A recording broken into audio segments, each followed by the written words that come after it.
sites get locked out, but we say they're going to go downstairs because the assumption is that most teams will start up top on Bar Cocktail. Yeah. It typically is the easier to defend site between the two, but we'll see if Penta has what it takes. What is up, bros, and welcome back. Now in this video we are gonna be bringing you guys 8 tips and tricks from the badass game that happened earlier between Millennium and Penta. Now I absolutely cannot wait until the LAN finals. If you guys haven't heard, one of the first matches will be a rematch between Penta and Evil Geniuses, and that game is going to be in the quarterfinals, so going to be happening very early on. Let me know down below who you guys think is going to pull that win off. But anyways, we're going to be jumping right into it. This first one is a line of sight that I have never seen before. We're going to be going all the way from the spawn on top of the roof, looking north, going through Kafe Dostoyevsky, literally through the entire map, all the way past Red Carpet. So you guys will see right here, it's going through, how many rooms is that? Like 4 rooms in a hallway, or if you go through the walls, you got like 4 walls. So this is crazy badass. You guys will see right here that from the rooftop, you can get all the way back to this big double window. You guys can see the bullet holes right here. This is an absolutely insane way to cut off easy rotations for defenders, which is a very, very common path.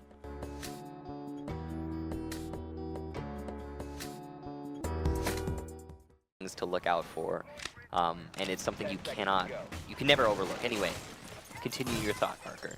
My point was that all of the interactions happened on that 3rd floor. Mostly just because Jonas killed them all before they could get to the 2nd floor. I mean, they were trying. It's a pretty big difference maker, but Alright, now this second tip is going to be a Valkyrie camera that's going to be helping us to set up some absolutely nutty runouts, you guys. So what I did when I learned this camera was I actually paused the video on the Pro League match and looked exactly where his reticle was to throw this camera. That will definitely help you guys out. If it's confusing, go ahead, pause the video, throw it a couple times, and then you'll remember how to do it. The reason you usually go to this site, wow, Shate narrowly missing some shots, and Hicks will get Jonas. Meanwhile, so that's no more kills for him in this round. He's already put in a good amount of work so far, but still losing the IQ, and with cameras still outside, you could say that is not only a victory for Hicks in the terms of frags, but also in terms of utility and information. The anti-information no longer with Penta. Scene, post-mortem, you could still help your teammates using information from cams, and I'm sure we're going to see a lot of that live, and with a run out from the white garage will get Shate. Absolutely no coverage here from Penta. And not only was a lot of time spent getting to the building, but also once they got to the building, Penta started losing quite a lot of lives. Now, he could still have one more drone left, didn't quite catch it, but still, that means that Millennium will be very narrow, or very carefully watching their mirror windows. Jagerts will get Pengu on the east window as he runs out. Yet again, this white garage being a successful run-out point for Millennium. How has Penta not shut this down yet? Essentially to try and fight when the attacker pops up, to try to push you off of that defuse, and Fabian just managed to land his shots. Jonas will go for a run out now, and both of these teams taking a lot of chances, but Rise, what is he doing there? Why are you up there? He's on the lift, and IQ will punish Jonas as he tries to rotate back in through the terrace towards Reading and M.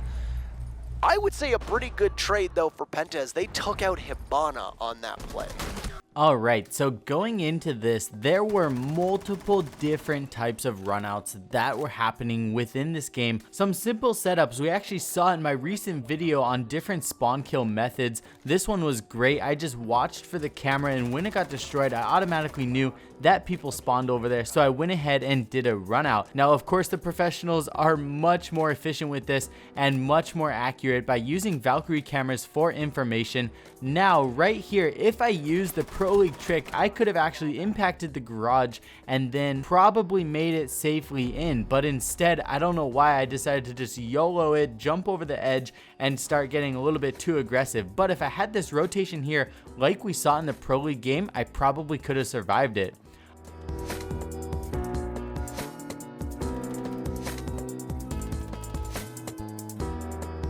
Another one that they did that is very simple was they were just standing on the end of red carpet, used a Valkyrie camera for information on somebody rappelling up, and ran out and took him out. That one is very safe because you won't even get detected. Another great one that we saw was them breaking and impacting the bottom part of the garage and doing a run out and then running back in, all using just the garage a little bit later in the round.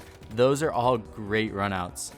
Player in the world. Yep. He needs to show it now. I was about to say the very same thing, and he sees one player out in the open. That's Hicks. Nice headshot there. Goes for a second. Will narrowly miss it, and Renshiro wins that fight. So does that mean the torch has been handed off to Renshiro? Is he now the best in the... I'm sorry, we need to let this joke die. Now for this one, we're going to be taking the very common Mira setup, and there's so many different variations. Don't worry about that. The main point of this tip and trick is that I wanted to point out these murder holes that you can add in addition to your Mira setup are very, very nice. And maybe it's just my opinion, but I feel like it is much harder to win a gunfight when you are aiming straight up versus if you have to just simply look down.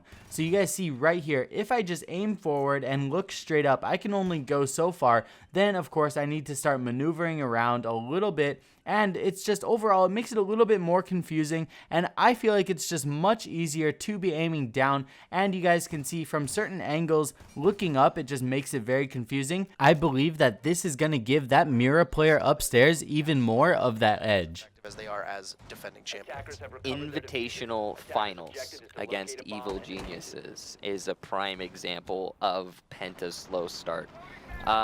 It's just kind of normal for them. And here you can see Fabian using a nice angle will down Jagertz, but will not secure the kill.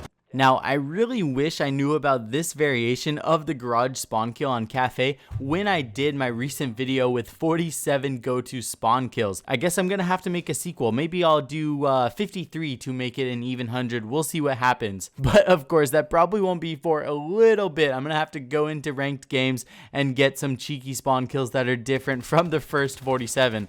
But anyways, this one's pretty self-explanatory. We're not using bullet holes, but instead we're going up and meleeing the bottom part of the garage and basically just crawling straight back. Now, I found it easier to crawl back because you can keep the angle. Of course, they probably didn't have to because they are such nutty players, but for me, I found it easier to crawl straight back. Easy to keep that angle, and when you see a shadow move in front of it, just move your reticle and start firing. Not gonna get them anything. Talk about questionable decisions, that EU1D, for example. Not sure what it was trying to aid them in, possibly to get control over CCTV, maybe. Alright, so for our first tip on border, this one is going to be very extremely simple, but the point of it can save your life so many dang times. What we're doing is, instead of just crowding the hatch, and you can do this on multiple different hatches too, stand behind something and make sure that you only poke the bare minimum out. Give them as small of a target as you can. You guys can see right here, if somebody was to just be standing above the hatch, I would definitely just straight light them up. If they're just using kind of like a Call of Duty head glitch on the desk, that's going to make it so deadly, especially for this specific hatch. But no result. Castle on the main stairs will be dispatched by a nice shot from Shate. Through those wood bars, he will manage to get the cat. That's a very important kill. I mean, having... Alright, so what we saw here was a perfect example of any time somebody's aiming down, you generally want to always be aiming at head level. So what we saw right here was he was pretty much expecting that maybe they had droned him out on the stairs, but he knew somebody was on the stairs, and instead of just moving around the desk and keeping that head level, he actually jumped up on top of the table and was able to take his shot. And you guys can even go back and look at the clip. The player on the stairs definitely hit him. Now you gotta imagine, if he wasn't on the table, that probably would have been a headshot. Only that, but Penta have lost a lot of HP on two of their surviving players. So one bullet for each, and I said bullet, maybe, why not an explosive? Levin gonna get through the floor, a kill with his Ash charge. Alright, now I definitely had to include this one. You very, very rarely see one of Ash's breaching charges get a kill, but this is such a great area for multiple reasons. The majority of the tea room floor is actually pretty destructible. This is definitely a great time to take out the insanely common mirrors right here, which I'm assuming he got called out, and that is what prompted them to shoot that Ash charge. Even if he didn't get the kill, he would have opened up the floor enough and been able to get the mirrors taken out. That kill just put a cherry on top and made it absolutely insane. Alright, now I pretty much never do this, but I'm actually going to be leaving my personal Instagram link down below. We've been doing so much fun stuff recently. Definitely want to share it with the Bra family because I love you guys all. I'll see you guys all very soon in the next video. Hope you guys all have an awesome week. Peace.